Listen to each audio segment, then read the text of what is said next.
everyone. We are the Group 6 and today we are here 2%. Our topic about synchronous sequential logic, representation of flip-flops, and lastly, flip-flop characteristic table. Let us start. In electronics, logical functions are performed based on incoming signals and pulses in a circuit. gates and flip-flops are used to perform this function in what we called a logic circuit. a digital logic circuit or system is usually made up of combinational elements. such as NAND and NOR gates and other elements, which may be discrete flip-flops or latches. The flip-flop is the basic form of static memory. And is also the building block of sequential logic circuit. A primary characteristic of sequential logic circuit Is the ability to remember the state of the input memory. Are you ready to listen? Let's start. Let's start. Let's start. Let's start.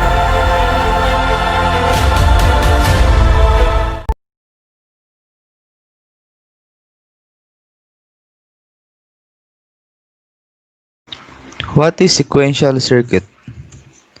In sequential circuit, the present output depends on the present input, as well as the past output. Sequential circuit is a combinational circuit with memory. The output of sequential circuit depends upon the present inputs and present state. The information stored in sequential circuit represents as present state. The present state and present input will define output and next state.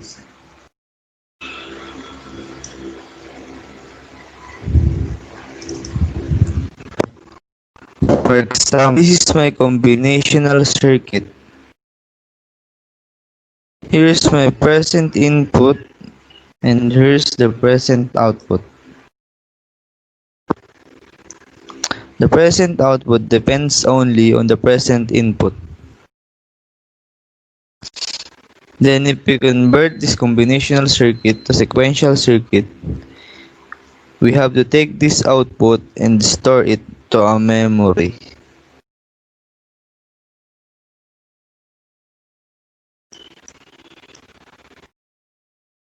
This memory will keep the output until the time came and we have to use it again. The values that stored in memory will be used as the inputs. Let's say we have one input here and we have the output and also the memory element, which has already stored the output from the previous inputs.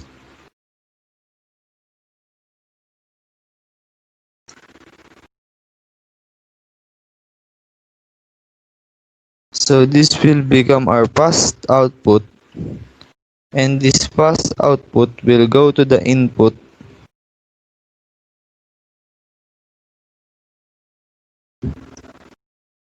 and you can call it as the feedback. And the present output will depend upon this present input and the past output. So this is our sequential circuit.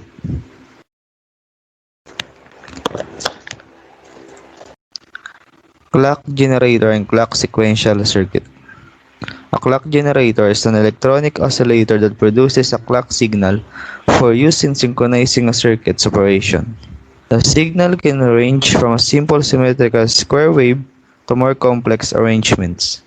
The basic parts that all clock generators can share are a resonant circuit and an amplifier. For example, as you can see at the start, the clock is 0, then goes high and becomes 1.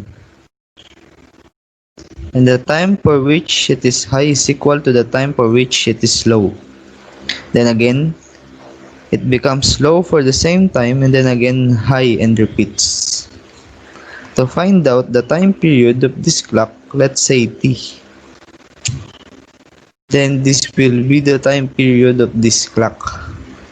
And let's say F is the frequency, then frequency is equals to 1 over time period. So frequency is 1 over t. So if you want the circuit to work faster, you just need to increase the frequency or decrease the time period of the clock.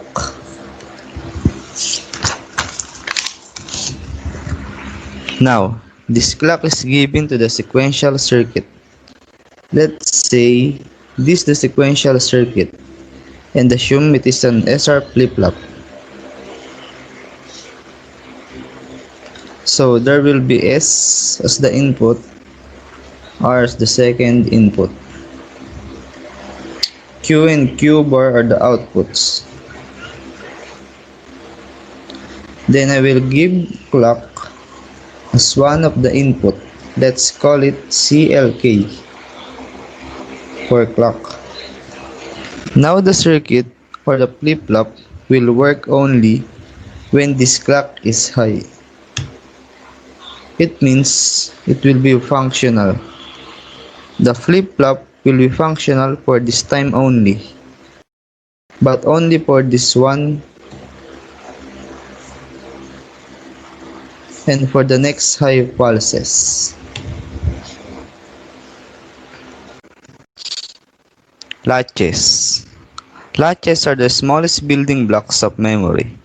They are used in other circuits like flip-flops and shift registers, and they will apply the inputs to their output as long as they are enabled. Flip-flops are edge-triggered and will only change their state when they are enabled and triggered.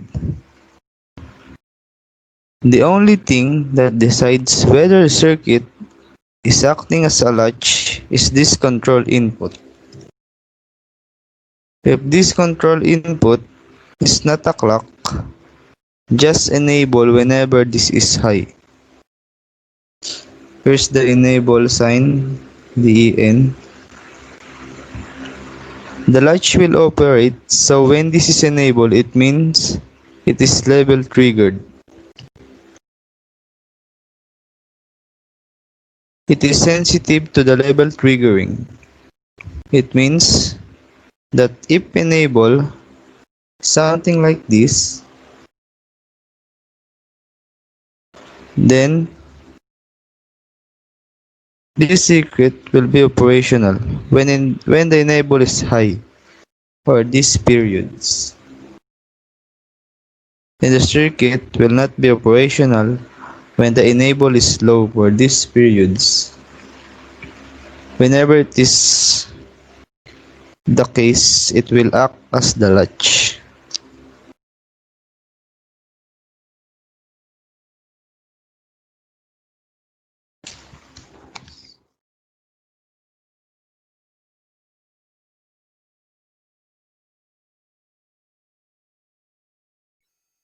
Good morning, everyone. My name is Mark David C. Rosales. I'm from BET-CpET 2A non My topic is about SR latch. Kaso, ayoko manang dumiretso sa topic ko. Kasi baka mamaya, pagtaka kayo kung bakit may SR latch and may SR flip. So, ang gagawin ko muna, i-differentiate ko muna yung latch and flip-flop. So, latch. Latch is transparent because input is directly connected. When enable is high.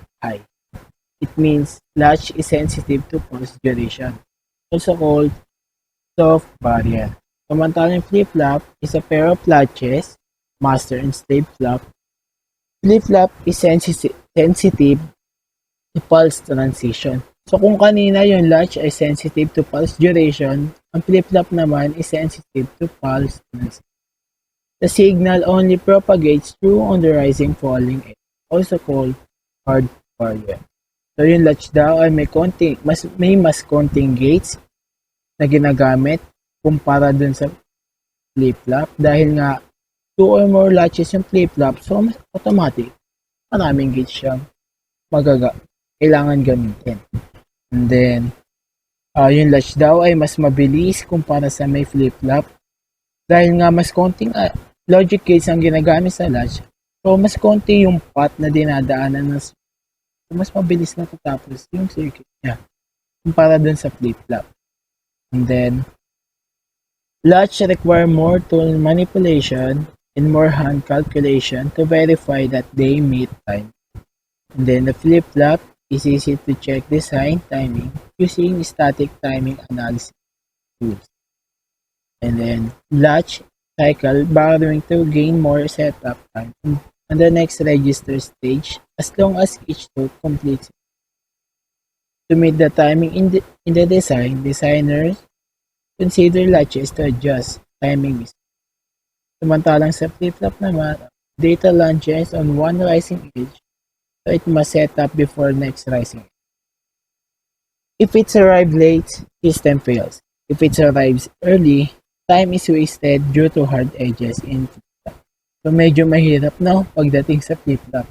Kasi mahuli lang ng konti, automatic yung system mo ay wala na, palpak na. Mauna lang ng konti, ganun pa rin. Then ito na yung pinaka-topic ko. Set reset latch. S for set, R for latch. An SR latch or set reset latch is an asynchronous device. It works independently of control signals and relies only on the state of the S, set, and R inputs.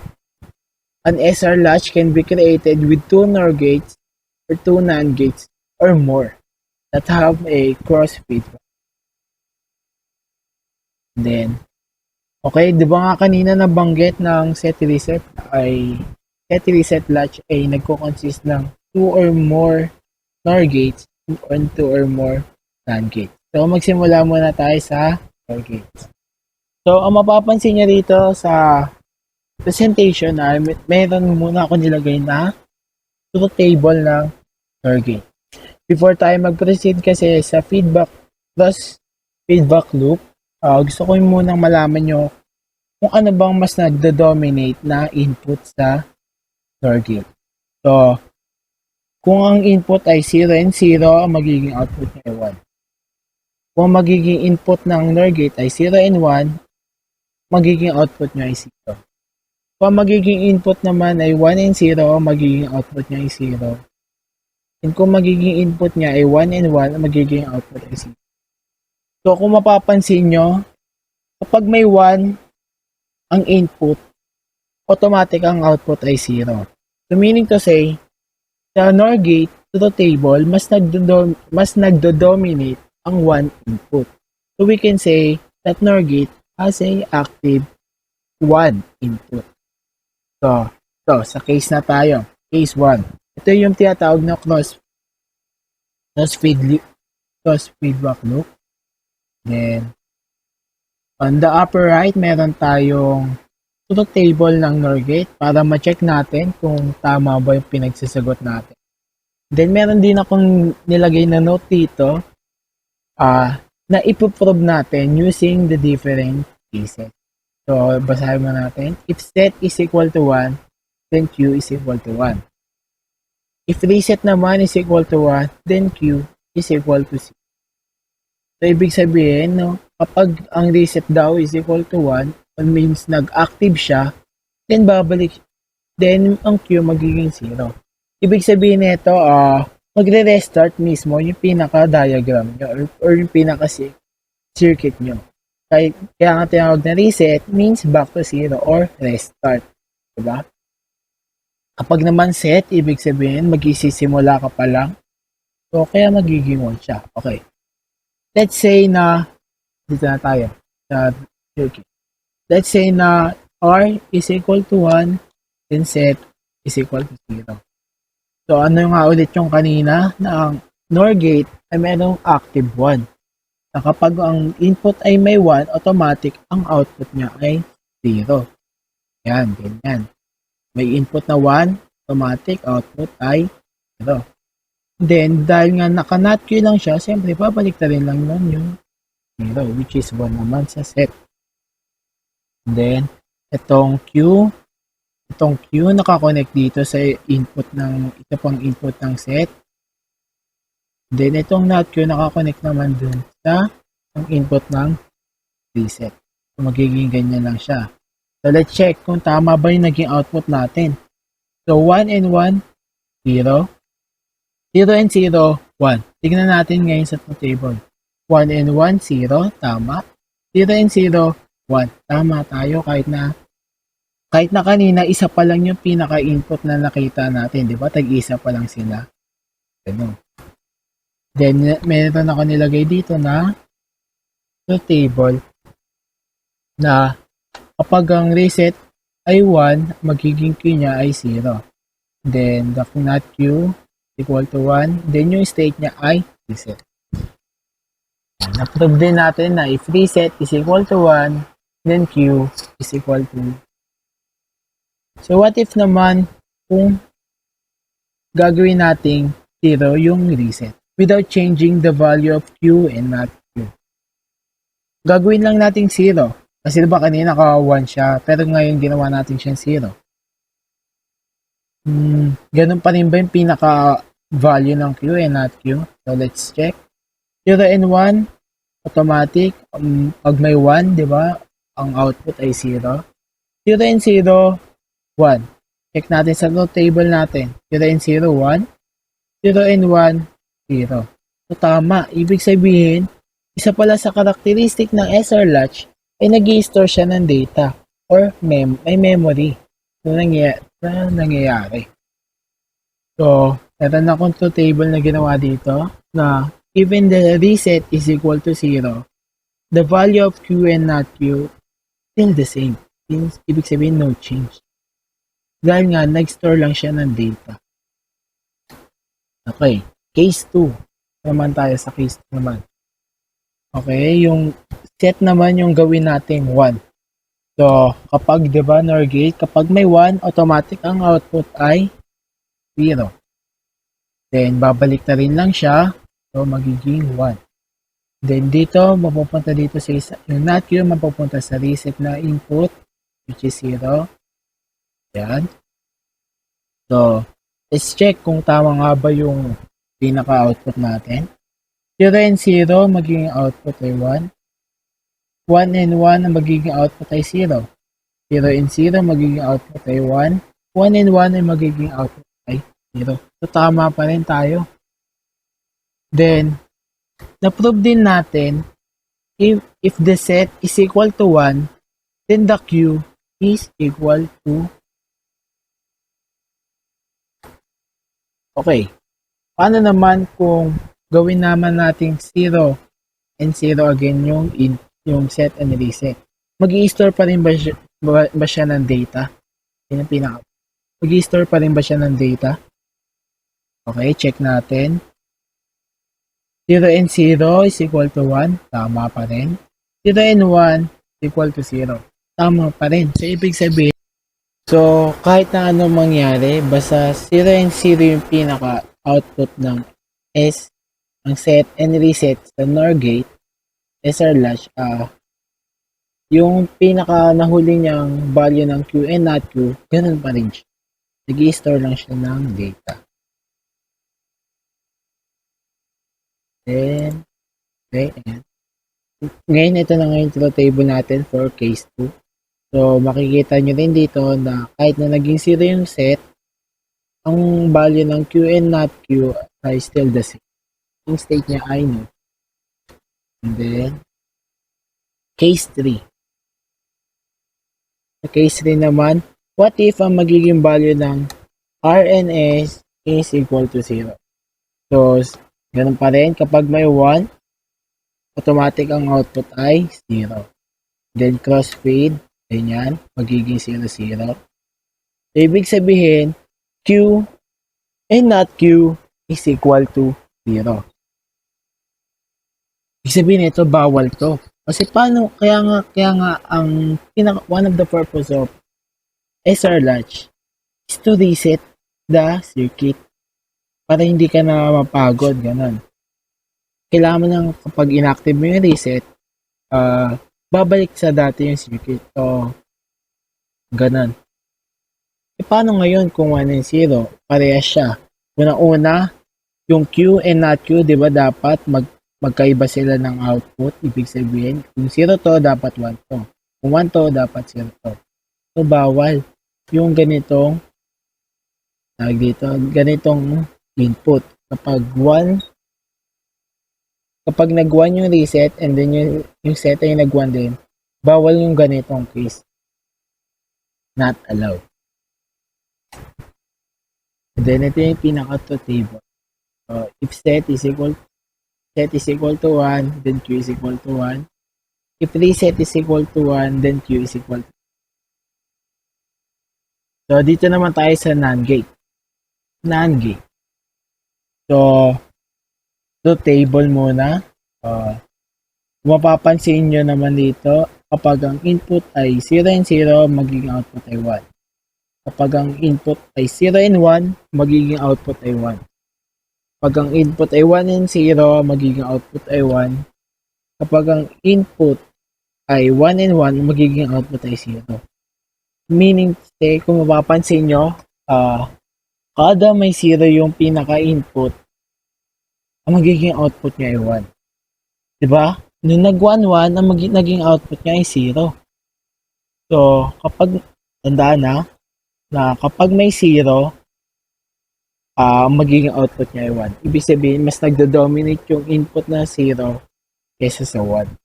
So, we can say that NAND gate has an active 0. So, dito na tayo sa cross feedback. So, gaya kanina, meron naman akong to table sa upper right, then note.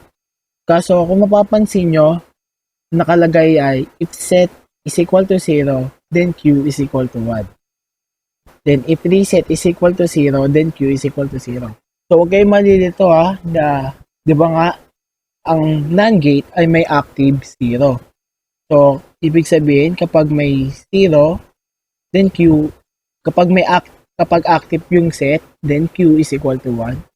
Then, kapag active na may reset, di ba, i-restart niya yung pinaka-circuit, then Q is equal to 0. So, let's say the S is equal to 0, which is active, then R is equal to 1. So, kapag may 0, ang automatic ang output niya ay 1. Diba? Ito, tingnan natin. Then, babalik na rin na siya. Then, not Q is equal to 0. Then, cross. Ayan. Then, let's check that table natin. 0 and 0, ang magiging output niya ay 1. Tama. Then, 1 and 1, magiging output niya ay 0. 1 and 1, tama. So, ang truth table naman natin dito, kapag set is equal sa NAND gate, kapag set ay is equal to 0, then the Q is equal to 1. So, kung mapapansin nyo, na-prove natin yung note na if set is equal to 0, then Q is equal to 1. Okay, gaya kanina, paano kung gawin naman nating 1? So, kung kanina sa NOR gate ay 0, sa NAND gate, gawin naman nating 1 yung input ng set. Mag-i-store pa rin ba siya ng data gaya na sa NOR gate? Let's see. If 1 and 0, may 0, automatic, ang output ay 1. Then 1 and 1, so, ang output ay 0. Ibig sabihin, hindi pa rin nagbago. Kahit na pinalitan natin yung value ng set, ginawa nating 1, ang data niya, ang value ng Q and not Q ay 1 and 0 pa rin. Hindi pa rin nagbago. So, yun na, dito makikita sa to table natin na kahit nagbago yung value ng set, yung value ng Q and not Q, ganun pa rin. Then, case 2. Paano naman kung ang reset naman ay 0? Okay, gaya sa may truth table, kapag may input na 0, ang output ay automatic 1. Then, babalik na rin mo lang yon, so magiging 0. Then, cross. Yan. Ito lang napunta. Magkakonect lang. Then, let's check kung tama ba yung sagot natin. Then, 1 and 0 is equal to 0. 0 and 0, magiging output ay 1. So, check natin sa truth table natin. 1 and 1, 0, tama. 0 and 0, ang output ay 1, tama. So, truth table, kapag ang active ay reset, kung ano yung naka-0, then, magiging value ay Q. Ang magiging value ng Q ay 0 and 1. So, na-prove din natin dito sa note ko na kapag ang reset is equal to 0, then Q is equal to 1. So, itong dalawa. Pare silang. Okay. Kaya kanina, paano kung gawin naman nating 1 ang reset? Mag-i-store pa rin ba siya? 1 and 1, magiging output ay 0. 1 and 0, magiging output. So, nag-i-store pa rin siya. So, laging tatandaan na sa NAND gate SR latch, kapag ang input ay 1 and 1, so, ang value ng Q and not Q ay hindi magbabago. The same pa rin siya. Kahit na anong mangyari. Basta kung ano yung pinaka-value na last value ng Q and not Q, ganun pa rin siya kapag nag 1 and 1 yung input ng SR. Yan. Case 3. Paano naman kung gawin nating 0 and 0 yung input ng set and reset? Ano magiging value ng Q and not Q? Siyempre, magiging 1 and 1. Then, ayan. So, gaya kanina, yung case 3 ng sa NOR gate, hindi na naman na-complement ng Q yung not Q. Vice versa. Ibig sabihin, if Q and not Q is equal to 1, bawal na naman to yung ganito. Bawal yung ganitong case kasi hindi mo siya marireset, hindi mo rin siya maseset. Kumbaga, yung pinaka-purpose ng SR latch ay hindi mo magagawa kapag ganito yung input. Yan. Ito yung table natin for NAND gate. Then, what's the purpose of SR latch? In an SR latch, activation of the S input sets the circuit, while activation of the R input reset the circuit. If both S and R inputs are activated simultaneously, the circuit will be invalid in an invalid condition. So, kapag ibig sabihin, no, kapag ng set natin nagiging active, nagsisimula yung circuit. Ibig sabihin, nag-i-start yung circuit natin. Kapag naman nag-reset, babalik sa 0. Magre-restart yung pinaka-circuit natin. So, dito, may note dito, if both S and R inputs are activated, ibig sabihin, gaya kanina, gaya ng mga case 3 ko kanina, pare silang active. So, ano nangyari? Nagiging invalid yung circuit natin. Kasi nga, hindi nako-control. Hindi nagagawa yung purpose ng SR latch. And then, meron ako dito, yun, kay Kuya Will. Itong contest ni Kuya Will na ito, yung pinaka-example ng SR latch. Kapag pumindot to si ate, nasa kaliwa, ay stop siya.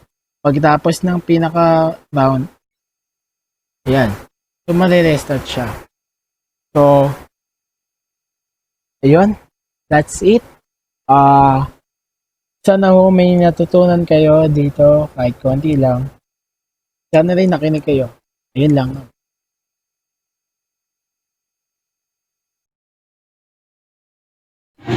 Magandang araw po. Ako po si William Novio ng BET-CpET 2B non-STEM. Ngayon po, ang i-report ko is about sa SR latch with control inputs.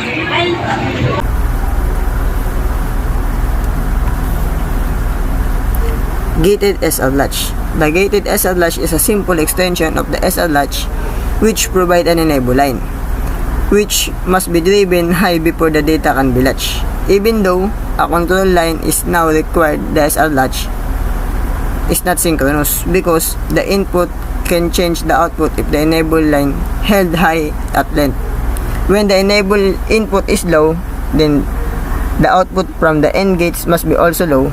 Thus, the Q and not Q in outputs remain latched to the previous data. Yan po, meron akong circuit and truth table. If ang enable line is low, then ang reset is high, ang output niya is mapupunta sa NOT queue. Then pag set is high, then ang enable line is high, ang output is mapupunta sa queue. Then pag ang reset, enable line and set is high, then 0 ang 0 yung output nila. Then if ang enable line is 0, stay low lang siya, then kahit ano sa set and reset dyan mag high, is walang output na lalabas. Then next, D latch. The D latch, D for data or transparent latch, is a simple extension of the gated SR latch that removes the possibility of invalid input states. Since the gated SR latch allow us the latch output without using the S or R inputs, we can remove one of the inputs by driving both the set and reset input with a complementary driver. We remove one input and automatically make it the inverse of the remaining input. So yan, meron akong circuit na D-latch, then meron siyang enable line. So sabi is set and reset, we can remove one of the inputs. So tinanggal natin yung input ng isa sa set and reset, then pinalitan natin siya ng inverse gates. So yun yung NOT gates. Then meron tayong enable line. So if ang enable line natin is low, then ang data natin is low, stay latch lang silang dalawa. Then if ang enable natin is low, then ang data natin is high, it is wala pa rin, latch pa rin, kasi nga ang enable line is siya yung magko-control ng circuit. Siya yung magko-control ng input circuit. Then if enable line is high, then the data is low, is magiging high yung NOT queue. Then if pareho silang high ni enable line and ni D-latch, ni data, is magiging high yung queue. Then a data is like a SR latch, which only one input, the D input. Activating the D input set the circuit and deactivating the D input reset the circuit. Of course, this only if the enable input E is activated as well. Otherwise, the outputs will be latch, responsive to the states of the D input. Then next, D-latch as a storage unit. A D-latch or transparent latch is a storage element. It has an input, an output, and an enable or gate pin. When the enable is active, the output transparently flows the input. When the enable becomes inactive, the output freezes. Then, a data latch can be used as 1-bit memory circuit, storing either a high or a low states when disabled, and reading new data from the D input when enabled.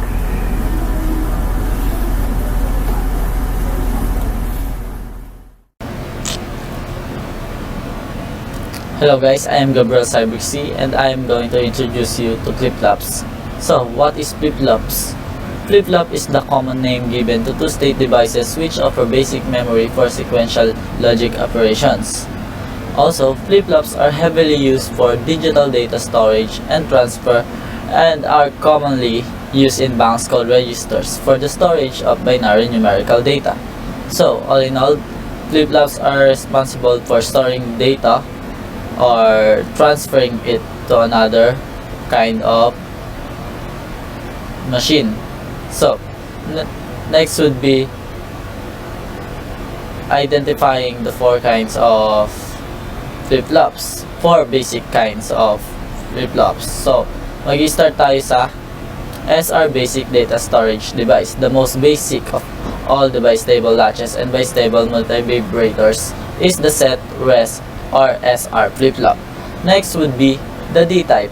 The D-type flip-flop or data latch has only one input referred to as the D or data input plus a clock input clock along with the usual two complements Q and Q complement. And next would be JK type. The JK flip-flop has two inputs, J and K. So all four possible input configurations of no change, set, reset, and toggle are valid. And the last one would be the T type or toggle type. The T type or toggle is the T stands for toggle. Flip-flop is a single input bistable with an operation similar to the D type above. Now that we know the four basic kind of flip-flops, now we shall move on to our next presenter.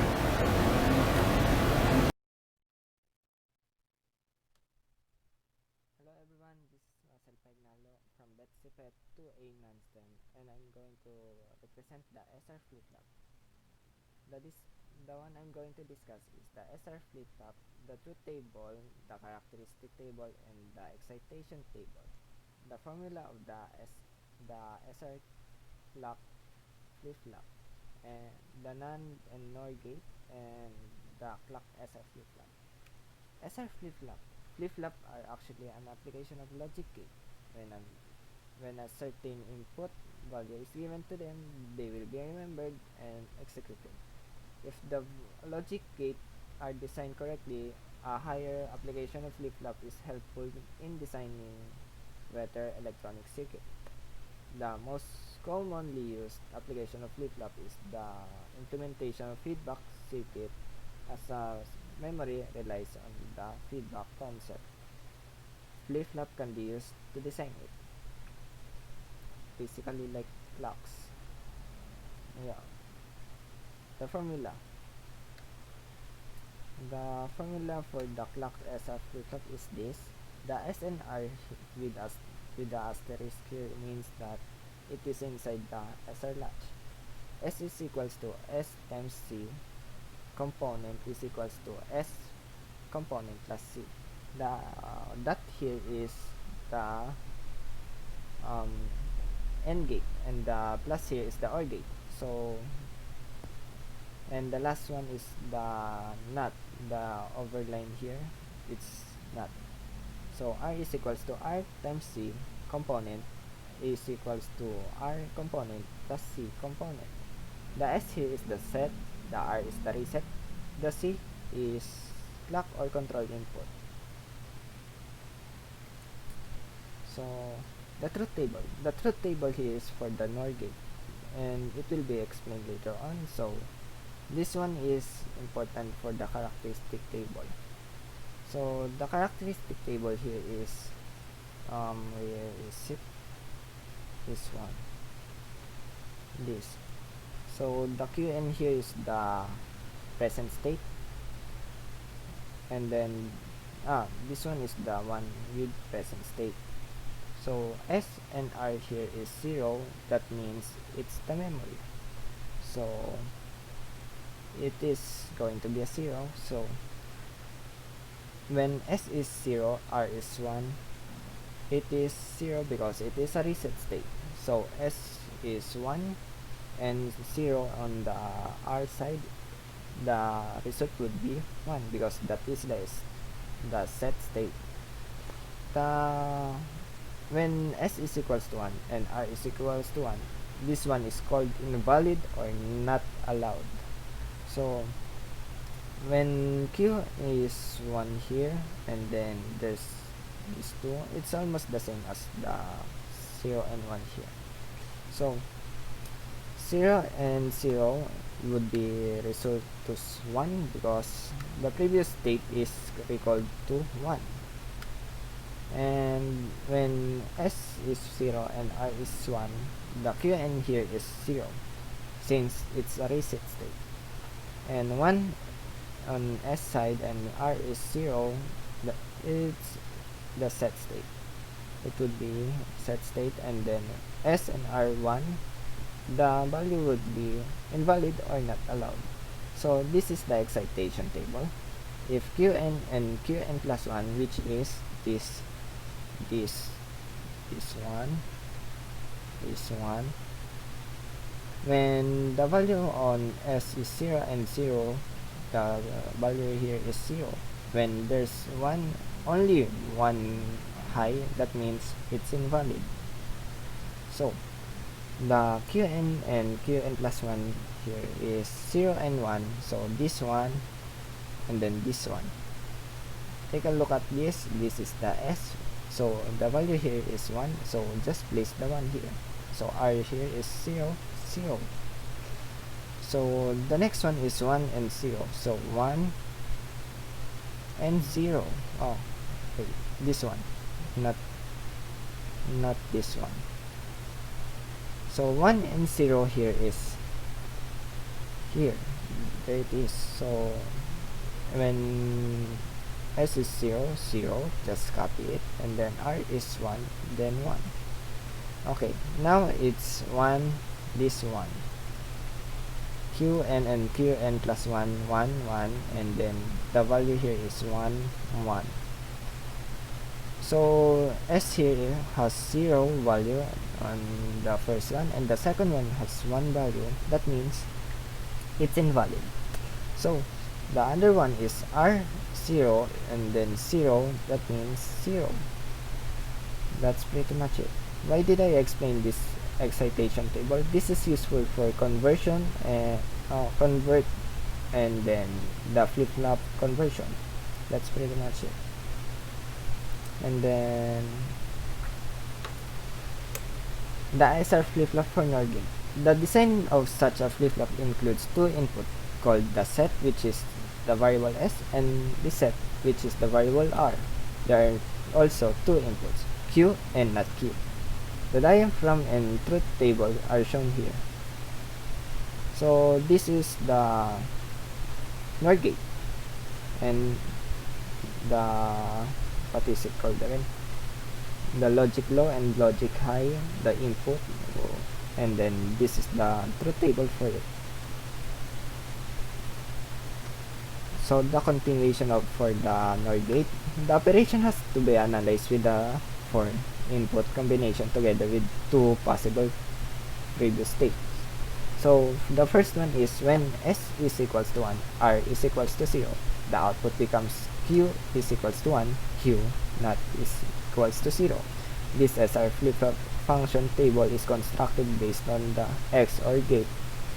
In XOR gate, if any of the input is 1, the output becomes 1.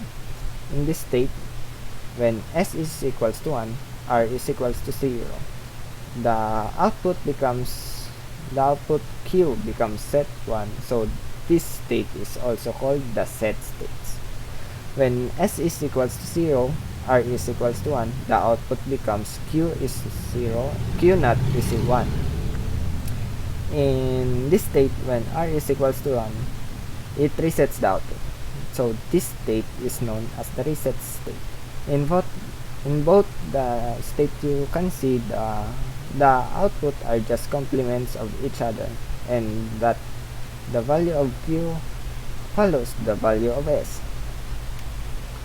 The third state is when S is equals to 0, R is equals to 0, the output is Q and not Q. Oh wait. When S is equals to 0, R is equals to 0, the output of Q and Q not is remember or memory. If both the value of S and R are switched to 0, then the circuit remembers the value of S and R in the previous state. When the previous state is like a reset, or S is equals to 0 and R is equals to 1, the value of Q and not Q and equals to 0, that means that's the one they remember. So when S is equals to 1, R is equals to 1, the output of Q is equals to 0 and not Q not is equals to 0. This one is called invalid. This is an invalid state because the value of both Q and not Q are 0. They are supposed to be complements of each other. Normally, this state must be avoided. SR flip-flop for NAND gate. The SR flip-flop can be constructed using NAND gate. This is the NAND gate, the symbol NAND gate, and then there's the SR latch for the NAND gate. This is the truth table for the flip-flop for NAND gate, and continue. Okay, the first state is this. Like the NOR gate SR flip-flop, this one also has the first state. The first one is S is equals to 1, R is equals to 0, Q is equals to 0, Q not is equals to 1. This state is also called the set state. Second one is set is equals to 0, R is equals to 1, Q is equals to 1, Q not is equals to 0. This state is known as the reset state. In both these states, you can see that the output are just complement of each other, and that the value of Q follows the complement of value of S. So on the third state, S is equals to 0, R is equals to 0, Q is equals to 1, Q not is equals to 1. This state is invalid. If both the value of S and R are switched to 0, it is an invalid state because the value of Q and not Q are 1. They are supposed to be complement of each other. Normally, this state must be avoided or it just not be allowed. The last state would be S is equals to 1, R is equals to 1, Q and Q not is equals to remember. If both the value of S and R are switched to 1, then the circuit remembers the value of S and R in their previous state. Clock SR flip-flop. It is also called the gated SR flip-flop. The problem with SR flip-flops using NOR and NAND gate is the invalid state.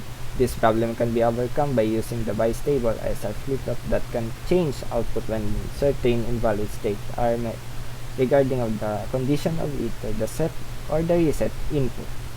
For this, the clock SR flip-flop is designed by adding 2 and neither gates and a basic NOR gate flip-flop. The circuit of the SR flip-flop using NAND gate and its truth table. This is the diagram of the clock SR flip-flop, and this is the table for the clock SR flip-flop. So as you can see here, the clock input is 0. The value of S and R would be no change since there's no input. So when clock input has value over 1 would be there's a value 2 on the S and R, but yes, 0 0 will be no change. 0 1 would be the Q would go to the reset state, and the 1 and 0 will go to the set state, which is Q is equals to 1 when 1 and 1 would be in the terminate. So clock SR flip-flop.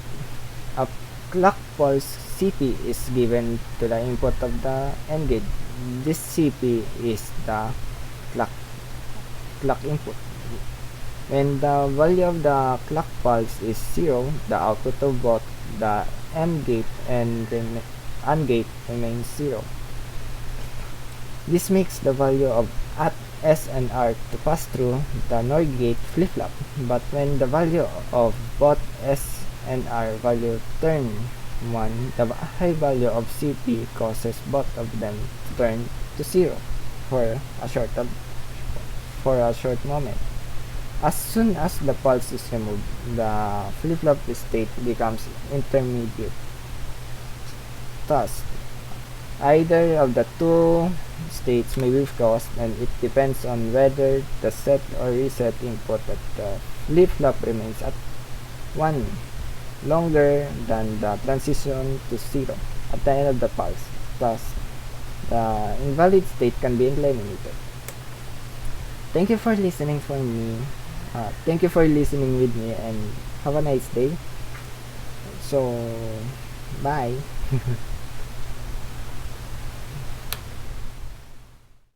Hello everyone, I'm Hannah Jasmine Santos from Group 6, and today my report is all about the flip-flop. The flip-flop are also called delay flip-flop because Q output always takes the state of the D input or data input at the moment of rising clock edge or maybe falling if the clock input is active low. And because of this, the output always takes the value of the data input and delays it by 1 clock. And it also called data flip-flop because it stores a bit of data. So for the next slide, this is the purpose of the flip-flop, and we all know that the flip-flop is the modified form of SR flip-flop. At ang ating SR NAND gate by stable circuit ay merong main disadvantage, at ito yung sinasabi na indeterminate input condition. Offset equals to 0 and reset equals to 0 is forbidden. At kapag nangyari yun, this state will force both outputs to be at logic 1. At sa ating latching action, whichever goes to logic level 1 first will lose control. Kaya nandito ang tinatawag nating D flip-flop para i-prevent ang pangyayaring ito. So, paano nga ba siya na-prevent ng D flip-flop? So, na-prevent siya sa pamamagitan ng inverter. Because an inverter can be connected between the set and reset, and this will produce the another type of flip-flop, which is D flip-flop. This D flip-flop is the most important of the clock flip-flops because it ensures that input S and R will never be equal to 1 at the same time. So, we are now in the symbol for D flip-flop. So, how we can make the SR flip-flop to D flip-flop. So, this is the truth table of our SR flip-flop and also the symbol. And you can see here that our S and R are always complement to each other. When S is 0, our R is 1, and when our S is 1, our R is 0. So, what you will give in the S and R that make them complement to each other. So, ayun yung gagawin natin to get the D flip-flop. So, we will disregard this 1 and 1 because hindi na natin siya gagamitin if you just want your data to be stored because this one is invalid. So, now we have to convert SR. So, now we have to convert SR flip-flop to D flip-flop. So, I will use the orange one. I will extend this input and add inverter, and the output of the inverter is connected in our R. So, ayan yung tinatawag natin, tatawagin natin D, input D. At makikita natin na when our S or D is 0, and it will go to the inverter, our R now is 1. And when our D is 1, our R is 0. So, ayun yung dahilan why we have one input here called D. So, that is our D and this is our clock. This is our input and our output. So, output here is the Q and the inverter output here. So, now let's go to the truth table of our D flip-flop. So, we have here a clock, a single input D, and our output which is Qn plus 1. So, when our clock is 0, our input won't take in the circuit. So that means that our D is X, and for our output, it will get the previous input which is the Qn. Next is when our clock is high and our D is low, it means that our S is equal to 0 and our R is equal to 1. So in that case, that is this one. So in that case, our Qn plus 1 will be 0. And if our clock is high and also our D is high, our S now is 1 and our R is equal to 0. So that case is this one. Our S is 1 and our R is 0 and our Qn plus 1 for that is 1. So you may wondering what will happen if our S is equal to 1 and also our R is equal to 1. So that case is this one. So what will be happen? So that is not possible because you can see we have here our inverter. So when we have inverter, it cannot have that configuration. So that is invalid. So this is the truth table of our D flip-flop. So now, let's proceed in the characteristic table of our D flip-flop. So kanina, we saw how to get the D flip-flop using the SR flip-flop. And nakita nyo rin how I complemented the input, then we figure out the truth table of the D flip-flop. So this is the truth table of our D flip-flop.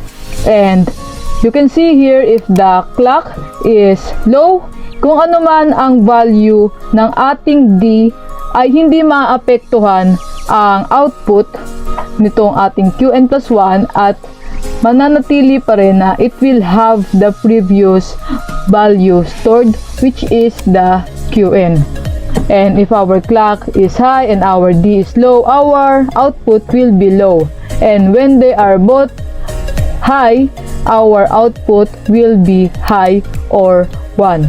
So, sa ating characteristic table, ang output natin will be the next state. And when we make this characteristic table, the next state will be depend on the input also in the previous state. So, the previous state now is the Qn. And our input is D. Our output is Qn plus 1. Okay?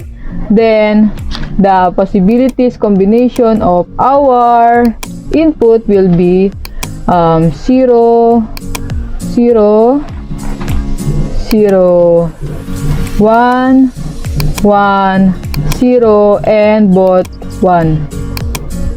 So now when our Qn and D is both 0 or at logic low, our Qn plus 1, our output will be 0.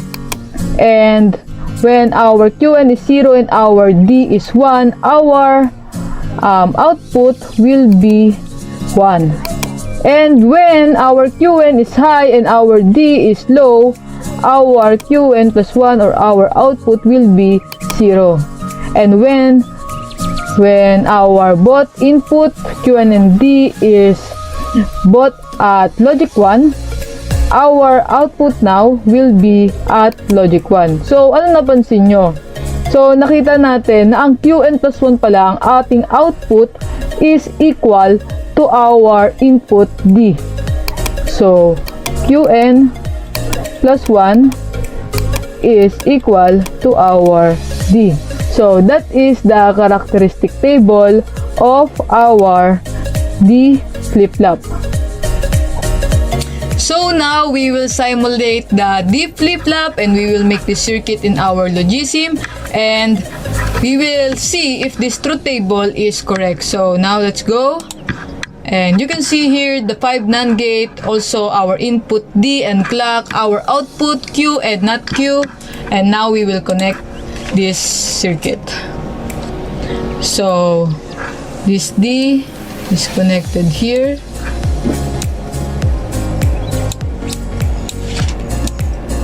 And it is connected also in our D. And this connection is connected in our clock. And this to this one.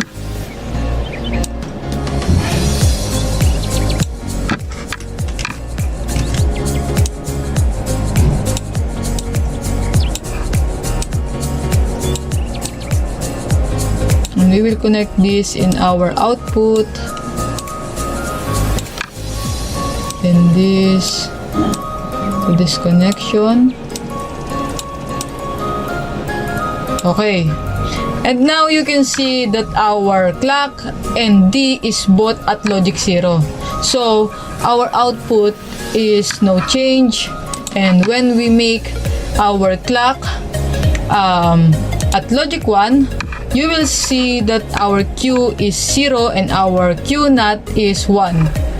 And when we make our D also at logic 1, you can see that our Q now is at logic 1 and our Q naught is 0. So the truth table is correct. So that is for our D flip-flop. So that's all for D flip-flop. I hope you learned something new about this topic. Thank you.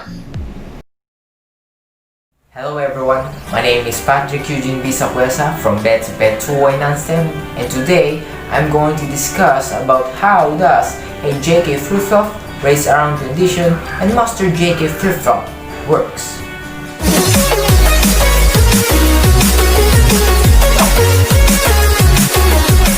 Let's start to JK flip-flop. What is JK flip-flop? Here's some definition of JK flip-flop. Number 1. The JK flip-flop is basically a gated SR flip-flop with the addition of a clock to prevent the invalid output condition that can occur when both input S and R are equal to logic level 1. The JK flip-flop was designed to overcome the disadvantage of SR flip-flop. If S and R are equal to logic level 1, the output is invalid. That is why the JK flip-flop was designed. Number 2. The JK flip-flop is a universal flip-flop that makes the circuit toggle between two states and is widely used in shift registers, counters, and computer applications. To make it simple, the JK flip-flop is most widely used of all flip-flop designs and is considered to be a universal flip-flop circuit. Number 3. The JK flip-flop is similar to the SR flip-flop, but there is no change in state when the J and K inputs are both low. The sequential operation of the JK flip-flop is exactly the same as for the previous SR flip-flop with the same set and reset inputs. The difference this time is that the JK flip-flop has no invalid or forbidden input of the SR latch, even when the S and R are equal to logic level 1.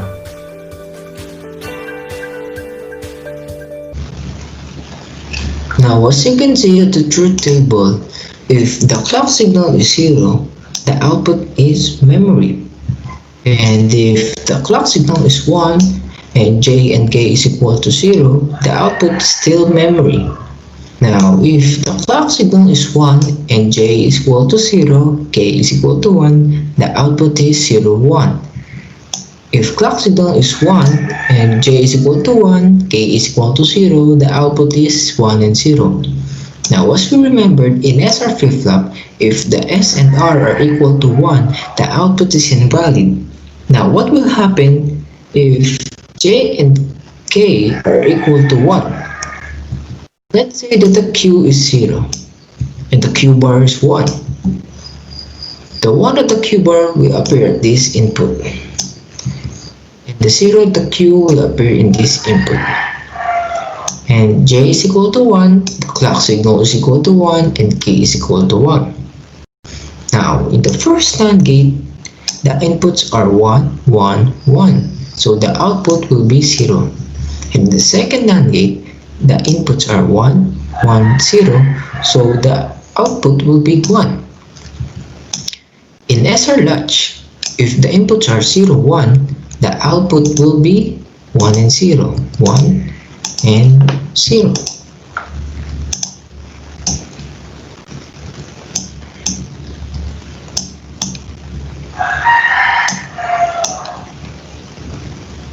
Now, the 1 at the Q will appear at this input, and the 0 at the Q bar will appear at this input.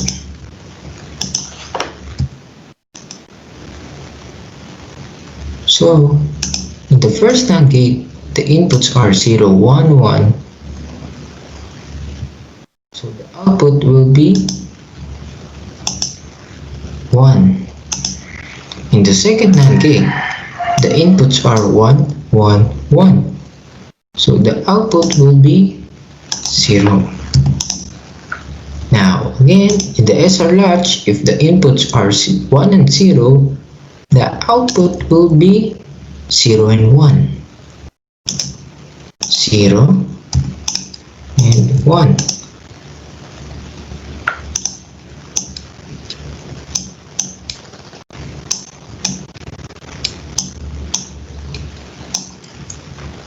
Now, the 0 at the Q will appear at this number, at this input. And the 1 at the Q bar will appear at this input. In the first NAND gate, the inputs are 1 1 1. The output will be 0. In the second NAND gate, the inputs are 1 1 0. So probably the output will be 1. Again, in the SR latch, if the inputs are 0 and 1, the output will be 1 and 0. 1 and 0.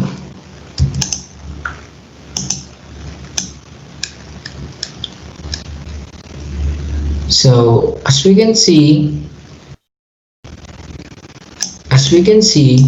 in the output are 0 1 0 1, then it means the output is continuously changing. Now this is what we call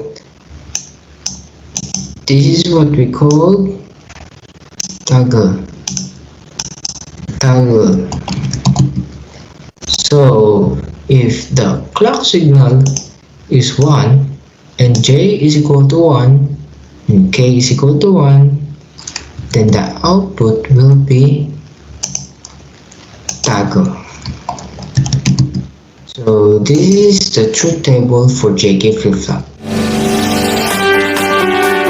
So this is the truth table and characteristic table of JK flip-flop. Now that is still the same, we will be having a new term, which is the Qn and Qn plus 1. Qn is the previous state and Qn plus 1 will be our present state. And these are our 8 combination, and we're going to find the value of Qn plus 1. So first, when both J and K are equal to 0, now let us see in the table. So the Qn plus 1 is memory is Qn. So we're going to get the value of Qn, which is 0. And second is when J is equal to 0 and K is equal to 1, the value of the Qn plus 1 is 0.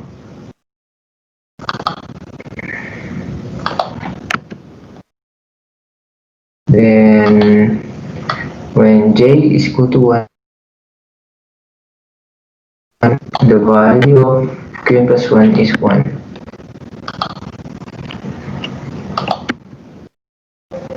Now this is the toggle when both j and k are equal to 1. So we're going to get the complement of qn. So the value of qn is 0. So we're going to get a complement of, and the complement of 0 is 1.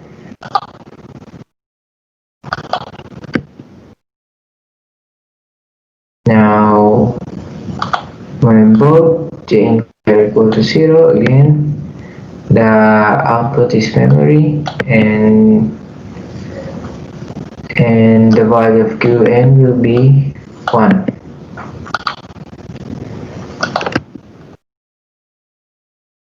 Then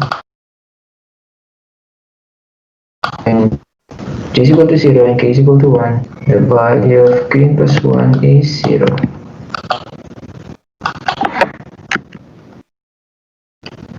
Then when j is equal to 1 and k is equal to 0, the value of qn plus 1 is 1. And again, this is toggle, so the complement of 1 is 0. So there you have it. This is the characteristic table of JK flip-flop. For JK flip-flop, if J and K is equal to 1 and if clock is equal to 1 for a long period of time, then Q output will toggle as long as clock is high, which makes the output of the flip-flop unstable or uncertain. This problem is called race around condition in JK flip-flop. This problem can be avoided by ensuring that the clock input is at logic level 1 only for a very short time. Now in race around condition, so basically if j is equal to 1, clock is equal to 1, and k is equal to 1, we can encounter a problem. Now this problem is what we call race around condition. So the difference between race around condition and toggle is that the toggle is controllable and the race around condition is uncontrollable. So this is the diagram of race around condition, and this is the racing. So this is the racing. The master-slave flip-flop is basically a combination of two JK flip-flops connected together in a series configuration. Out of this, one acts as the master and the other as a slave. The output from the master flip-flop is connected to the two inputs of the slave flip-flop, whose output is fed back to inputs of the master flip-flop. Now this is what we call master JK flip-flop. Now there's two, as you can see, there's two flip-flop here, 1 and 2. This flip-flop is what we call master, and this flip-flop is what we call slave. Now the reason why it is called master and slave is because it all depends on the clock input. Let's say that the clock input is high, the master will be able to function and the slave will not be able to function. But as the clock is complemented to the slave will not be able to the slave will not be able to operate, but it will keep the memory. So again, if the clock input is high, the master will able to function and the slave will not be able to function. If the clock input is low, the master will be not able to function and the slave will be able to function. Now, there you have it. So hello guys, I am once again Gabriel Cyber C. I am going to discuss about the T flip-flop. So, T flip-flop. All in all, T flip-flop, the T in T flip-flop means toggle. Toggle. So, why does it called toggle? Because we are going to do a toggling operation. And we are going to use as base or foundation yung JK flip-flop. The next step would be, in order for the JK flip-flop to become a T flip-flop, is pagkokonektahin natin yung ating J and K like this. Yan, pagkonektahin natin siya. And once na magka-combine na yung J and K natin, we can call it now a toggle. So anything na ipasok mo sa isa is input ng isa. Nagko-complement sila sa isa't isa. Then this would be our clock. So punta tayo ngayon sa truth table. Ang truth table natin is magiging ganito ang itsura. Ang ating T, ang ating clock, and ang output would be Qn plus 1. So ngayon gagawin na natin ang ating truth table. Ilalagay na natin lahat ng input natin para makita natin kung ano yung output. So first things first, kapag 0 ang ating toggle, automatically it's not on. And dyan pa lang nagkakaroon na tayo ng memory. So maglalagay tayo dito ng Qn.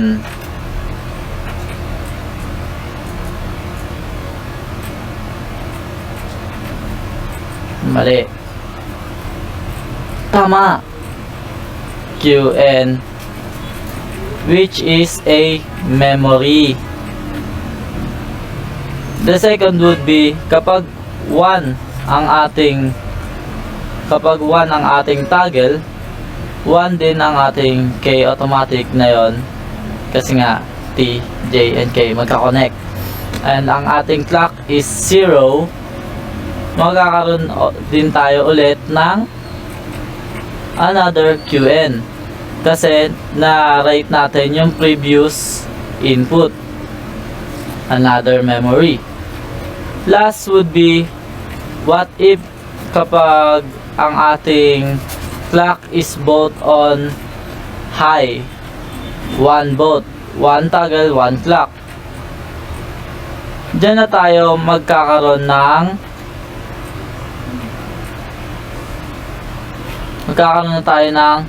Qn complement.